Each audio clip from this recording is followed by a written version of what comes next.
الحمد لله نحمده ونستعينه ونستغفره ونؤمن به ونتوكل عليه ونعوذ بالله من شرور أنفسنا ومن سيئات أعمالنا من يهده الله فلا مضل له ومن يضلله فلا هادي له ونشهد أن لا إله إلا الله وحده لا شريك له لا ند له ولا ضد له ولا مثل له ولا مثيل له ولا مماثل له سرمدي أبدي أزلي دهري ديمومي لا أول له ولا آخر له ونشهد أن سيدنا وسندنا وحبيبنا وحبيب ربنا وطبيبنا وطبيب قلوبنا قرتنا وقرة عيوننا غوثنا وغيثنا وغياثنا ومغيثنا ملجأنا ومأوانا محمدا عبده ورسوله وصلى الله تعالى عليه وعلى آله وأصحابه الذين هم خلاصة العرب الأرباب وخير الخلائق بعد الأنبياء أما بعد فأعوذ بالله من الشيطان الرجيم بسم الله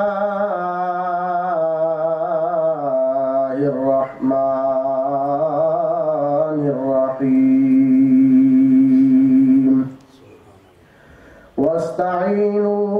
واستعينوا بالصبر والصلاة إن الله مع الصابرين وقال الله تبارك وتعالى في مقام آخر فقلت استغفروا ربكم إنه كان غفارا يرسل السماء عليكم مدرارا ويمددكم بأموال وبنين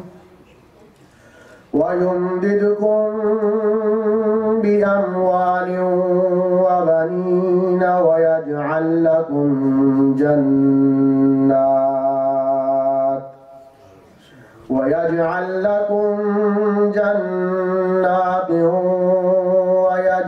لكم أنهارا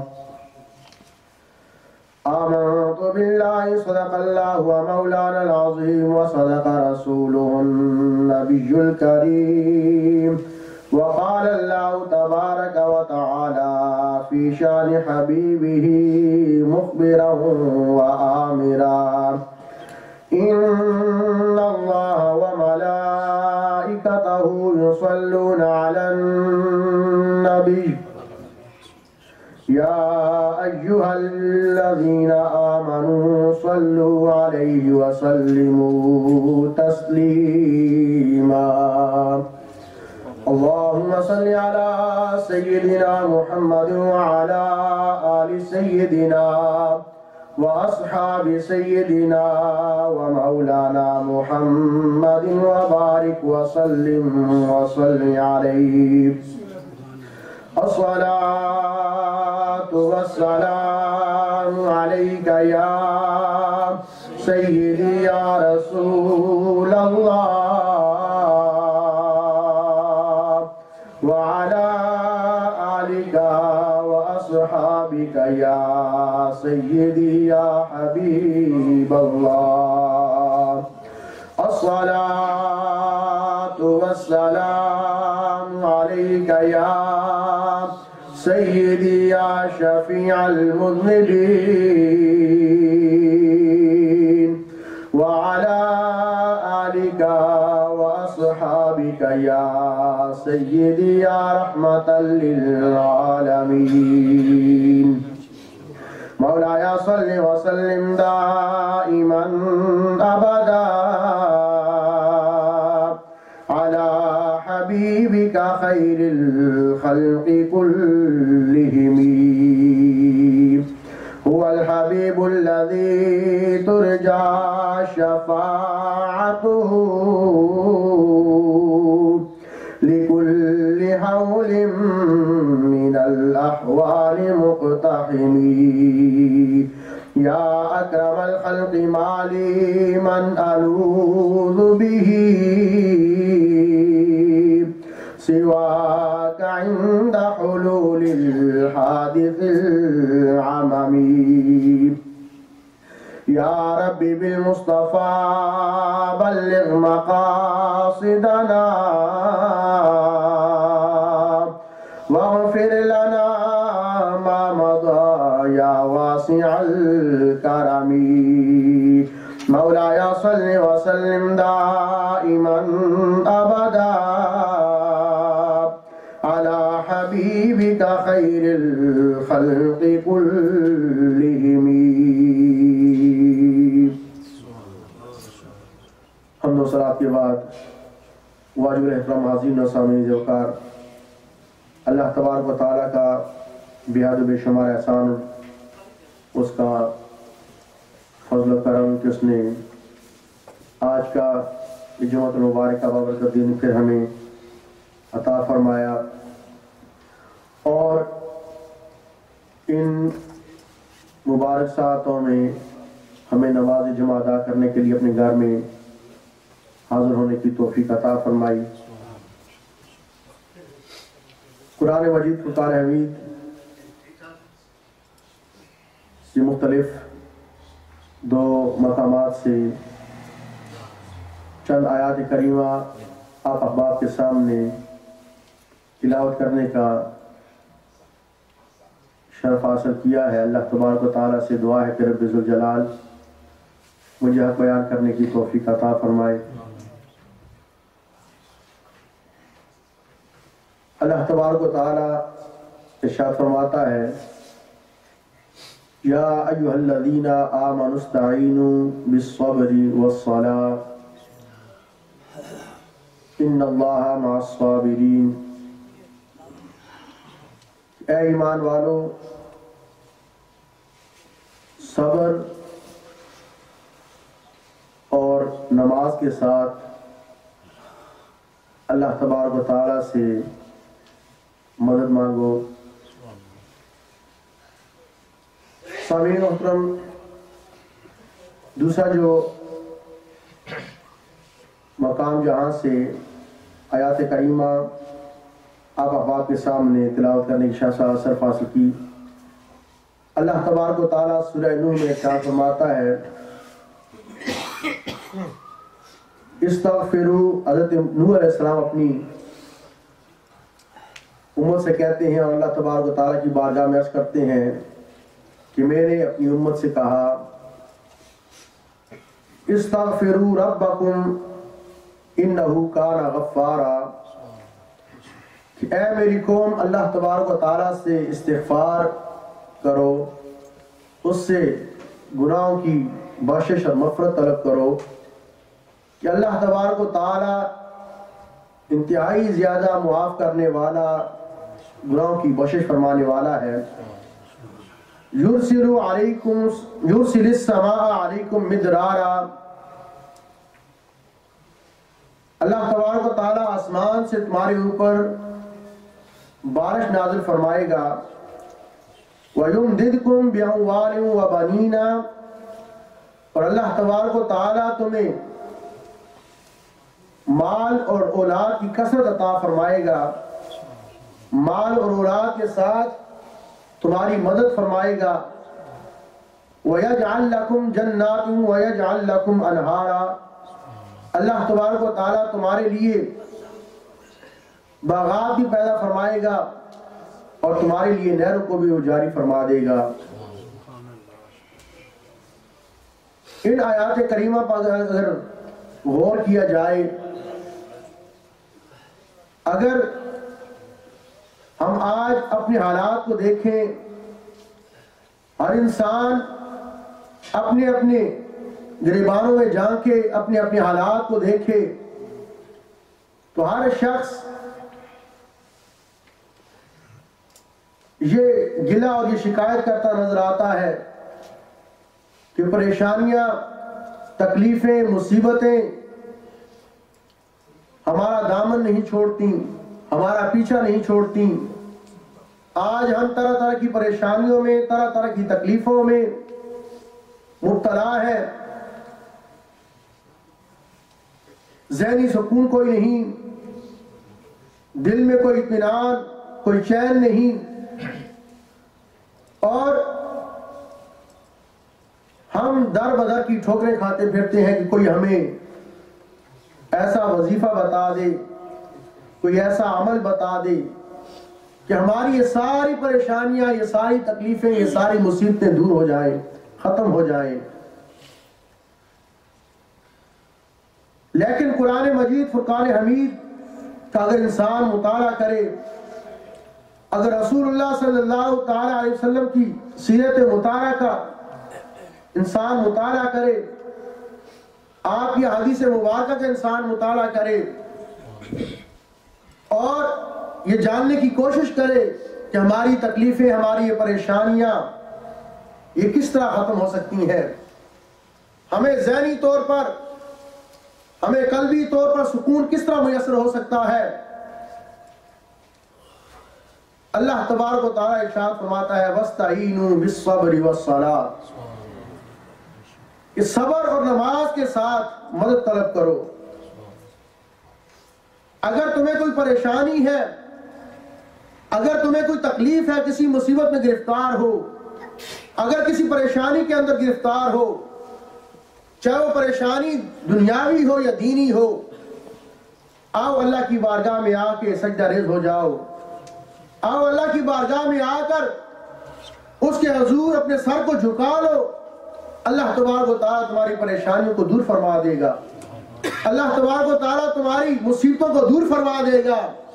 تمہاری مشکلات کا حل تمہیں عطا فرما دے گا. میرے آقا صلی اللہ تعالی وسلم کے بارے میں آتا ہے حدیث مبارکہ میں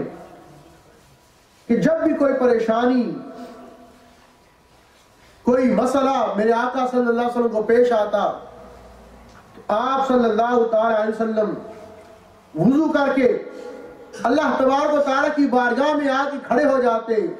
اور 2 رکعت نماز نفل ادا کرتے اپنی پریشانیوں کے حل کے لیے. اللہ تبارک و تعالیٰ کی بارگاہ میں آ کے سجدہ ریز ہو جاتے. کیا انسان، اگر تجھے اپنی پریشانیوں کا حل چاہیے، اگر تجھے اپنی مصیبتوں سے چھٹکارا چاہیے، تو آ کر اللہ تبارک و تعالیٰ سے اپنا رشتہ قائم کر لے. وہ رشتہ، وہ تعلق جو اللہ تبارک و تعالیٰ نے تیرے ساتھ بنایا ہے، جو اللہ تبارک و تعالیٰ نے تجھے اپنے ساتھ عطا فرمایا ہے، اور انسان جس تعلق کو، جس رشتے کو تو توڑ بیٹھا ہے، اس رشتے کو، اس تعلق کو دوبارہ کے مضبوط کر لے. اللہ کی بارگاہ میں آ کر اپنا سر جھکا لے، اللہ کی بارگاہ میں آ کر اپنی پریشانی کو جھکا، پھر دیکھ اللہ تبارک و تعالیٰ تجھے زندگی میں کس طرح سکون عطا فرماتا ہے. لیکن ہمارا معاملہ بالکل ہی الٹ ہے. جو نماز اللہ تبارک و تعالیٰ نے فرض کی ہے، جس کے بارے میں خالق کی کائنات، مالک ارض و سما قیامت کے دن سب سے پہلا سوال کرے گا، اس کی تیاری ہم نہیں کرتے، وہ نماز ہم سے ادا نہیں ہوتی، اس نماز کو ادا کرنا ہمارے اوپر ایک بوجھ بنا ہوتا ہے۔ پھر یہ پریشانیاں، یہ تکلیفیں، یہ مصیبتیں کس طرح ہمارا دامن چھوڑ سکتی ہیں، کس طرح ہمارا پیچھا چھوڑ سکتی ہیں۔ اللہ تبارک و تعالیٰ فرماتا ہے وَاسْتَعِینُوا بِالصَّبْرِ وَالصَّلَاةِ، اگر کوئی پریشانی آ جائے، مصیبت آ جائے، اگر تمہیں کسی پریشانی مصیبت میں گرفتار ہو جاؤ تو صبر کرو، صبر کا دامن اپنے ہاتھ میں پکڑ لو اور اللہ تبارک و تعالیٰ کی بارگاہ میں آ کر سجدہ ریز ہو جاؤ، اپنی پریشانی کو اللہ کی بارگاہ میں آ کر جھکا لو۔ اللہ تبارک و تعالیٰ تمہاری مدد فرمائے گا، اللہ تبارک و تعالیٰ تمہارے لیے آسانیاں پیدا فرمائے گا۔ اور دوسرے مقام پہ اللہ تبارک و تعالیٰ فرماتا ہے استغفروا ربکم، استغفار کرو، اپنے رب سے آ کر اپنے گناہوں کی معافی مانگو۔ آج ہم جاتے ہیں، دیکھتے ہیں کوئی ہمیں ایسا بندہ نظر آئے، یہاں پر صاحبزادہ صوفی حمزہ صاحب ان کے پاس لوگ آتے ہوں گے کہ حضرت ہمیں کوئی ایسا وظیفہ بتا دیں، کوئی ایسا عمل بتا دیں کہ جو وظیفہ ہم کیا کریں، ہمیں کچھ کرنا نہ پڑے، مال و دولت کی فراوانی حاصل ہو جائے، مال و دولت کی پریشانیاں ختم ہو جائیں، اولاد کی طرف سے پریشانیاں ختم ہو جائیں۔ ایسا وظیفہ کوئی ہمیں بتا دیا جائے تو وظیفہ کیا بتایا جاتا ہے؟ یہاں پہ کس وظیفے کی طرف آپ کی رہنمائی کی جاتی ہے؟ وہی وظیفہ جو اللہ تبارک و تعالیٰ قرآن مجید میں بیان فرماتا ہے کہ الا بذکر اللہ تطمئن القلوب، کہ دلوں کو اللہ کے ذکر کے ساتھ اطمینان حاصل ہوتا ہے۔ اور ذکر کے کئی معنی ہیں، نماز بھی کے لیے بھی ذکر کا لفظ قرآن مجید میں استعمال ہوا ہے، استغفار کے لیے قرآن مجید کے لیے ذکر کا لفظ قرآن مجید میں استعمال ہوا ہے کہ آؤ اللہ کا ذکر کرو، نماز ادا کرو، اللہ کے نام اللہ کا ذکر کرو، آگر قرآن مجید کی تلاوت کرو، اللہ تبارک و تعالیٰ تمہیں دلوں کا سکون بھی عطا فرمائے گا، اللہ تبارک و تعالیٰ تمہاری پریشانیاں بھی دور فرمائے گا۔ استغفروا ربکم، اللہ تبارک و تعالیٰ سے استغفار کرو، اپنے گناہوں کی معافی مانگو، استغفار کرو۔ یمددکم باموال و بنین، اللہ تبارک و تعالیٰ تمہاری مال اور اولاد کے ساتھ تمہاری مدد فرمائے گا۔ اگر کسی کو مالی پریشانی لائق ہے، اگر کسی کو مال و دولت کے حوالے سے کوئی پریشانی ہے، اللہ تبارک و تعالیٰ اس کا حل بتاتا ہے استغفروا ربکم، اپنے رب سے استغفار کرو۔ اور اگر استغفار کی اس معنی کی گہرائی میں جایا جائے، انسان جب گناہ کرتا ہے، انسان جب اللہ کی نافرمانی کرتا ہے تو گویا وہ اللہ تبارک و تعالیٰ کے ساتھ اس کے تعلق ہونا چاہیے، اس کے دل میں جو اللہ کا خوف ہونا چاہیے، جو اللہ کا ڈر ہونا چاہیے، وہ خوف اور وہ ڈر انسان نکال کے ایک سائڈ پر رکھ دیتا ہے۔ اس کے دل میں وہ خوف جب نہیں رہتا، جب اللہ تبارک و تعالیٰ کی یاد نہیں رہتی، پھر انسان گناہ کی طرف مائل ہوتا ہے، پھر انسان گناہ میں مبتلا ہوتا ہے اور گناہ کا ارتکاب کرتا ہے۔ فرمایا استغفروا ربکم، اپنے رب سے استغفار کرو، گناہوں کی معافی مانگو۔ گویا کہ وہ تعلق جو تم نے اللہ سے اپنا توڑ دیا تھا، وہ اللہ کا خوف اور ڈر جو تمہارے دل میں ہونا چاہیے تھا اور تم اسے نکال کے پھینک دیا تھا، بے خوف ہو گئے تھے، اس خوف کو اپنے دل میں پیدا کرو، اس ڈر کو اپنے دل میں پیدا کرو اور اللہ کی یاد اپنے دل میں پیدا کرو۔ جب اللہ کا خوف تمہارے دل میں پیدا ہوگا، جب اللہ کی یاد تمہارے دل میں آئے گی اور تم استغفار کے ذریعے اس خوف اور ڈر کو اپنے دل میں پیدا کرو گے، اللہ کی یاد پیدا کرو گے، تو تمہارا وہ تعلق جو اللہ تبارک و تعالیٰ کے ساتھ تم نے توڑ دیا تھا، وہ رشتہ جو تم نے کمزور کر دیا تھا گناہ کے ساتھ اور اللہ کی نافرمانی کے ذریعے سے، وہ رشتہ، وہ تعلق تمہارا مضبوط ہوگا۔ جب وہ تعلق تمہارا مضبوط ہوگا، جب اللہ کے ساتھ تمہارا وہ رشتہ مضبوط ہوگا، اللہ تبارک و تعالیٰ یمددکم باموال و بنین، مال و دولت کے ساتھ، تمہاری آل و اولاد کے ساتھ تمہاری مدد کرے گا،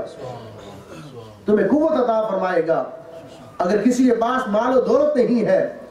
یا اس کا مال و دولت ہمیشہ اسے اس کے ذریعے نقصان ہوتا ہے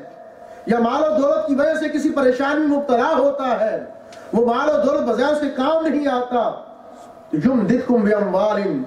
اللہ تبارک و تعالیٰ تمہاری اس مال و دولت کے ساتھ مدد کرے گا. اگر وہ زیادہ ہے تب اس کے ذریعے مدد ہوگی. اللہ تبارک و تعالیٰ تمہیں اس میں برکتیں عطا فرمائے گا, مزید برکتیں ملیں گی. اگر وہ تھوڑا ہے اللہ تبارک و تعالیٰ اسی اتنی برکت ڈال دے گا کہ وہ تھوڑا تمہارے لیے کافی ہو جائے گا, وہ تھوڑا تمہارے لیے کافی ہو جائے گا. وَيُمْدِدْكُمْ بِأَمْوَالٍ وَبَنِينَ, اور تمہاری اولاد کے ذریعے تمہیں مدد ملے گی. وہ اولاد یا تو انسان کی یہ اس کی پریشانی ہوتی ہے کہ اس کی اولاد نہیں ہے, اللہ تبارک و تعالیٰ اسے اولاد کی میں نعمت سے نوازے,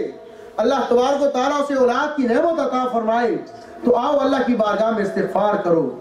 آ کے اللہ تبارک و تعالیٰ کے ساتھ اپنا تعلق قائم کر لو, جوڑ لو, مضبوط کر لو اس رشتے کو. اللہ تبارک و تعالیٰ تمہیں مال اولاد کی نعمت عطا فرمائے گا. اور اگر اولاد ہے لیکن تمہیں یہ شکایت ہے کہ تمہاری اولاد تمہاری فرما برداری نہیں کرتی, تمہاری اولاد تمہارا کہا نہیں مانتی, تمہاری اولاد تمہاری خدمت نہیں کرتی, تمہاری اولاد تمہیں چھوڑ کے چلی جاتی ہے, یا تمہیں طرح طرح کی پریشانیوں میں مبتلا کرتی ہے, تو آؤ اللہ کی بارگاہ میں آ کے استغفار کرو, اللہ تعالیٰ کے ساتھ اپنا رشتہ مضبوط کرو. اللہ تبارک و تعالیٰ تمہاری اولادوں کو تمہارا فرما بردار بنا دے گا. آ کے اللہ کی فرما برداری کرو. تم اللہ کی بارگاہ میں آ کے سر جھکاؤ, اللہ کی بارگاہ میں آ کر اپنی پیشانی جھکاؤ, تو تمہاری اولاد تمہارے سامنے اپنا سر جھکا دے گی. اللہ تبارک و تعالیٰ اسے تمہارا فرما بردار بنا دے گا. گزشتہ جمعۃ المبارک کے موقع پر میں وہ حدیث مبارکہ بیان فرما رہا تھا. حضرت جبرائیل امین علیہ السلام میرے آقا کی بارگاہ میں آ کے عرض کرتے ہیں, مختلف سوال کرتے ہیں جو میں نے گزشتہ دونوں جمعۃ المبارک میں بیان کیے, اور اس حدیث مبارکہ کا آخری حصہ جو میں نے بیان نہیں کیا تھا اس میں وہ جبرائیل امین علیہ السلام رسول اللہ صلی اللہ علیہ وسلم کی بارگاہ میں عرض کرتے ہیں, یا رسول اللہ, یا حبیب اللہ, قیامت کی نشانیاں کیا ہیں؟ پہلے پوچھتے مَغَسَّعَتُ, یا رسول اللہ قیامت کب آئے گی؟ میرے آقا صلی اللہ علیہ وسلم نے آگے سے ارشاد فرمایا کہ سائل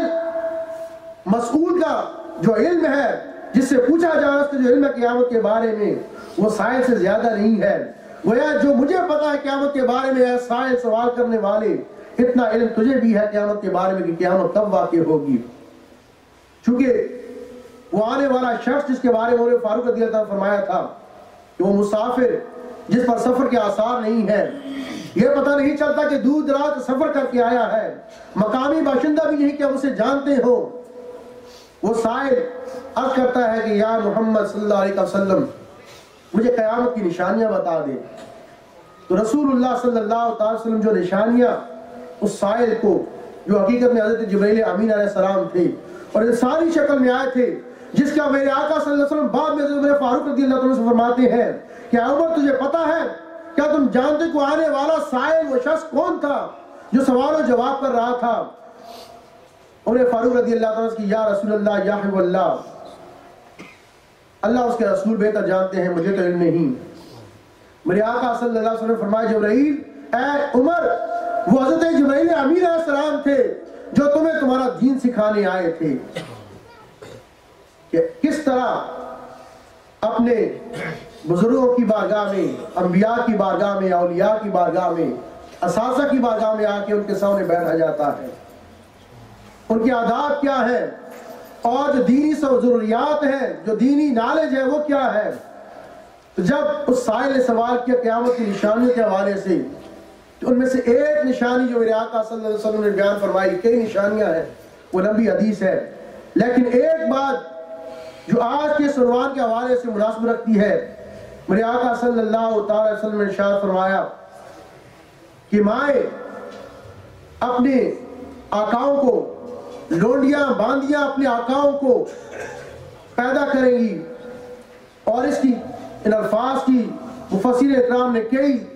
تشریحات بیان کی ہیں. ان میں سے ایک یہ ہے کہ والدین اپنی اولاد سے اتنے سہمے ہوئے ہوں گے, اتنے ڈرے ہوئے ہوں گے, اور ان کی اولاد اتنی ہیوی ہو جائے گی, ان پر اتنی طاقتور ہو جائے گی کہ والد جس طرح ایک آقا غلام اس سے ڈرتا ہے اور غلام اس کا پابند ہوتا ہے, اس طرح ان کی اولاد ان کی آقا بن جائے گی, ان کی مالک بن جائے گی. والدین اپنی عزتوں کو محفوظ رکھنے کے لیے اولاد سے ڈریں گے, اور اولاد اپنے والدین پر، اپنی ماں باپ پر حکم چلائے گی جس طرح ایک آقا، ایک مالک اپنے غلام پر حکم چلاتا ہے۔ اور اگر آج دیکھا جائے تو یہی صورتحال ہمیں اپنے معاشرے میں نظر آتی ہے، اپنے ارد گرد نظر آتی ہے، اپنے گھروں میں نظر آتی ہے۔ اولاد اپنے والدین کی نافرمان ہو چکی ہے، ہماری اولادیں ہماری نافرمان ہو چکی ہیں۔ والد یا والدہ اپنے بیٹے یا بیٹی سے کوئی سوال نہیں کر سکتی، حتیٰ کہ پانی تک مانگنا ہمارے لیے مشکل ہو جاتا ہے کہ اولاد کو، بیٹی کو پانی کا کہا جائے کہ بیٹا اتنی تکلیف کر لو، بیٹی اتنی تکلیف کر لو، ہمیں پانی لا کے دے دو، کھانا دے دو، یا ہمارا یہ کام کر دو۔ والدین اس بات سے ڈرے ہوتے ہیں کہیں آگے سے اولاد، ہمارا بیٹا یا بیٹی ہمیں آگے سے غصہ نہ کر دے۔ اور اسی طرح ہوتا ہے، اولاد والدین کی وہ فرما برداری اس کے اندر سے ختم ہو چکی ہے۔ طرح طرح کی پریشانیاں جو ہمیں لائے کہ اس کی وجہ کیا ہے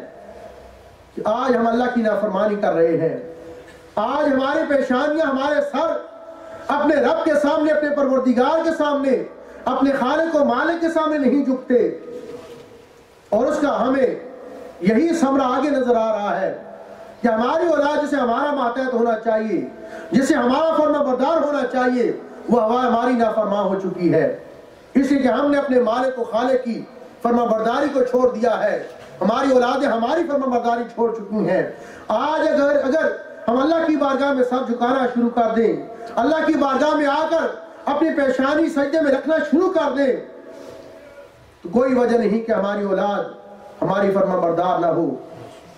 آج ہم اپنا تعلق اپنے رب کے ساتھ اگر مضبوط کر لیں تو یقیناً ہماری اولاد ہماری فرما بردار ہو جائے گی۔ ہماری اولاد وہ بھی دین کے راستے پہ چل پڑے گی، اللہ تبارک و تعالیٰ سے ہدایت عطا فرمائے گا۔ اس لیے کہ رب ذوالجلال قرآن مجید میں ارشاد فرماتا ہے، استغفروا ربکم،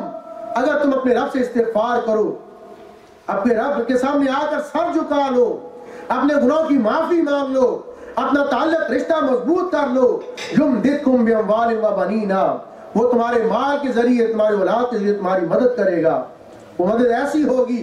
کہ اولاد میں اللہ تبارک و تعالیٰ برکت عطا فرمائے گا، مال میں برکت عطا فرمائے گا، اولاد کو رب ذوالجلال اپنے والدین کا فرما بردار بنا دے گا۔ اور اگر کسی کو یہ نعمت نہیں ملی تو اللہ تبارک و تعالیٰ استغفار کی برکت سے اور اپنے فرما برداری کی برکت سے رب ذوالجلال میں بندے کو اولاد کی نعمت عطا فرما دے گا۔ دلوں کو سکون نہیں ہوتا، ہم آتے ہیں ایسا وظیفہ بتا دیجیے حضور والا کہ ہمارے دل کو اطمینان حاصل ہو جائے، ہمارے دل سے وسوسے ختم ہو جائیں، ہماری پریشانیاں ختم ہو جائیں، ہمارے مال و دولت برکت مل جائے۔ اللہ تبارک و تعالیٰ فرماتا ہے، استعینوا بالصبر والصلاۃ، صبر اور نماز سے مدد طلب کرو۔ اور رب اللہ دوسرے مقام پہ فرماتا ہے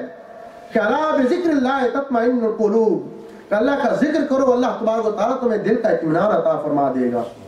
تمہیں اطمینان حاصل ہو جائے گا۔ اور پھر سب سے جو بڑی بات ہے، میرے آقا صلی اللہ علیہ وسلم کی بارگاہ میں عرض کیا گیا، یا رسول اللہ، یا حبیب اللہ، ایج الاعمال افضل، یا سب سے بہترین عمل کیا ہے؟ میرے آقا صلی اللہ علیہ وسلم نے ارشاد فرمایا، ان تفارق الدنیا ولسانک رطب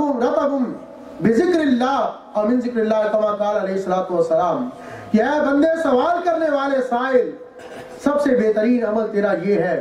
کہ انسان اس دنیا سے جب جائے تو اس کی زبان پر اللہ تبارک و تعالیٰ کا ذکر جاری ہو، اسے دنیا میں بھی کامیابی مل جائے گی، اسے آخرت کی کامیابی بھی حاصل ہو جائے گی۔ لیکن یہ ممکن اسی صورت میں ہے کہ انسان موت کو غرغرہ آنے سے پہلے، موت کی وہ نزع کا عالم طاری ہونے سے پہلے اپنا تعلق اللہ کے ساتھ قائم کر لے، اپنی زبان پر اور اپنے دل میں، اپنے دماغ میں اللہ کا ذکر جاری کر لے، تو پھر اللہ تبارک و تعالیٰ اسے وقت نزع بھی ایمان کی سلامتی عطا فرمائے گا۔ اللہ تبارک و تعالیٰ کی بارگاہ میں دعا ہے کہ رب ذوالجلال ہمیں اپنے ساتھ جو تعلق ہے اسے مضبوط کرنے کی توفیق عطا فرمائے۔ سامعین محترم، یہ ضروری اعلان سماعت فرما لیجیے کہ دعوت اسلامی کا سنتوں برا اجتماع انشاءاللہ بس اصلاح عرص حضرت ابوبکر صدیق رضی اللہ تعالیٰ عنہ بروز اتوار، جو اتوار آگے آ رہا ہے 12 تاریخ کو انشاءاللہ بعد از نماز عصر سے لے کر 9:30 بجے تک شام کو ہوگا۔ اور یہ جمعیت تبلیغ الاسلام مسجد ہلٹن روڈ بریڈفورڈ 7 میں، جمعیت تبلیغ الاسلام مسجد ہلٹن روڈ بریڈفورڈ 7 میں انشاءاللہ 12 تاریخ کو جو اتوار آ رہا ہے پرسوں انشاءاللہ اس کو بعد نماز عصر پروگرام سٹارٹ ہوگا حضرت عمر بکر صدیق رضی اللہ تعالیٰ عنہ کی سیرت کے حوالے سے تمام احباب کو اس میں شرکت کی دعوت دی جاتی ہے. شرکت فرما کا ثواب اجر حاصل کریں. اور سنتیں ادا کرنے سے پہلے تمام احباب سے گزارش ہے جو درمیان جگہ خالی ہے اسے پہلے پر کر لیں تاکہ جو پیچھے باہر احباب کھڑے ہیں انہیں بھی جگہ میں سو سکے. تمام احباب آگے جو تشریف لے آئیں اور جو خالی جگہ پورا ہے خالی جگہ اسے پر کر کے تب سنتیں ادا کریں. جزاک اللہ.